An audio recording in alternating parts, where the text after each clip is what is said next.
Well, hello there, ladies and gents. I'm Tammy Sapnowski, your crypto queen. Thank you so much for popping by my channel. Please know that this is not financial advice. I am only here to entertain you and to remind you to only buy on red candles. And welcome to day 2 of my $1,000,000 Bitcoin challenge. And what a good day. What a good time to start accumulating some Bitcoin, or as it's known as, stacking some sats, because Bitcoin, man, just keeps getting lower and lower and lower. And the lower that it goes, the more that I'm going to continue to buy. So right now, I was telling myself, I'm going to buy like 10, 15, $20 a day.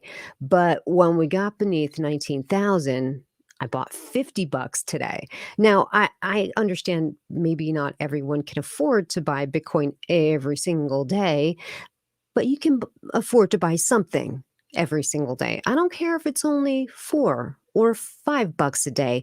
Everybody can afford to do that. If you're buying a coffee at Starbucks, you can afford to buy some Bitcoin. In the long run, it's going to pay off, I believe. Like I said, not financial advice. So what is day 2 looking like now? I probably should make like a very impressive spreadsheet for you to check out. But for now, you're just going to have to deal with these really cool graphics. Kidding. I just have it written on a piece of paper.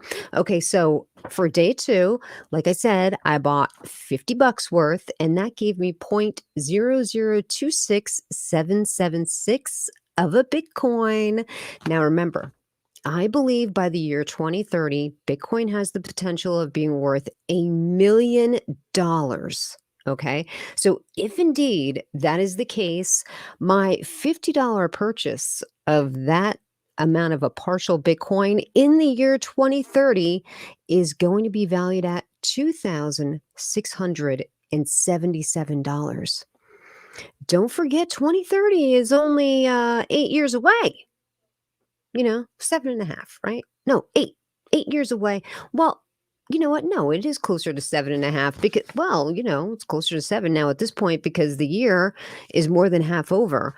So there's people that are smarter than me that believe this. I just didn't come up with this number all on my own. I listened to people like Michael Saylor and Kathy Wood, like, the people who are considered Bitcoin maxis or people that are Bitcoin fanatics or blockchain fanatics, and they believe it has the potential of going that high. Michael Saylor, he's not saying $1,000,000. He's saying closer to about a $500,000. He thinks he just did an interview today, I think, or yesterday, where he said it's going to take Bitcoin 4 years to recover to its all-time high of nearly $70,000. I don't think it's going to take that long, but that's what he's believing. And don't forget, this is somebody who has the most Bitcoin on his balance sheet for his company, MicroStrategy, and they continue to buy more Bitcoin. They just bought a couple hundred more Bitcoin the other day. This is somebody who is a Bitcoin maxi. He is very bullish on Bitcoin, and even he's saying, look, could take 4 years to get to a half a mil or back to the all-time high, which is, you know what? I don't care because my end goal is the year 2030. So the longer that it stays at these lower prices, the more that we can accumulate. Like, we can afford to accumulate more Bitcoin here at this price, right? Because if Bitcoin starts skyrocketing, going back to its all-time highs, every time that we go to buy some of the Bitcoin, we're not going to be getting this much. We're just going to get like a little slice of Bitcoin. So the longer that it stays in this price area, the better it is for us, the more that we're able to accumulate. This way, when 2030 rolls around and the price is way up there, we're going to own a significantly larger portion of Bitcoin, or, maybe we'll own a Bitcoin. I have to see. I'm trying to regulate my purchasing because I want it to be, what a regular person would be able to afford, like 5, 10, 15, $20. I did $50 today because I didn't buy a couple things at the grocery store because I was like, you know what? No, I'm not going to buy that stuff. What I'd rather do is buy more Bitcoin. And the truth of the matter is, it was Makeup. I have a little lipstick problem. I keep buying all of these different shades of lipstick, and I never wear them because they look good on the rack, and I get them home, disgusting. So this is where I am with day 2 of my $1,000,000 Bitcoin challenge, and I'm gonna start, keeping it in a nice cute little ledger. This way, when it is 2030, I can look back and see how my fortune was made, but I should do a spreadsheet. This way, when I bring it up, you'll be able to see it. But let's just take a peek at Bitcoin in general. So let's do all here on the chart. Now look at how many times Bitcoin went up and went down and went up and went down. It lost 90% of its value 2 times prior.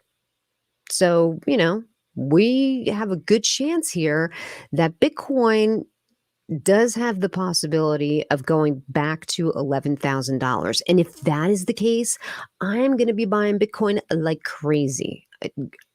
I'm going to be doing whatever I can to buy as much Bitcoin as I possibly can at that low, low price.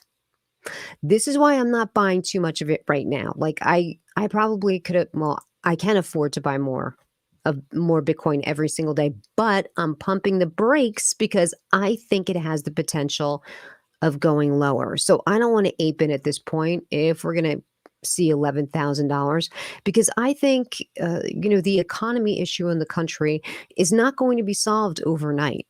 It's not going to be solved in a few months. We can see a protracted crypto winter and Bitcoin hitting 11,000. I mean, for us, I know what everybody says that would cause like a huge black swan event and everybody's going to be selling their stuff and it's going to be just crazy red candles all over the place. I don't believe so because I think the majority of people that hold significant amounts of Bitcoin, like Michael Saylor, they see the long-term potential of Bitcoin. They know it's only going to go higher and they're going to hold their Bitcoin. They're not gonna they're not gonna sell their Bitcoin because they believe of that inevitable $1,000,000 price point like I do. So I'm gonna take advantage of these prices. When it goes lower, I'm buying more and I'm gonna keep you up to date, but not very exciting. It's only day 2. Well, that's gonna do it here for me today with my little update, and I will catch you next time. Please take care of yourselves.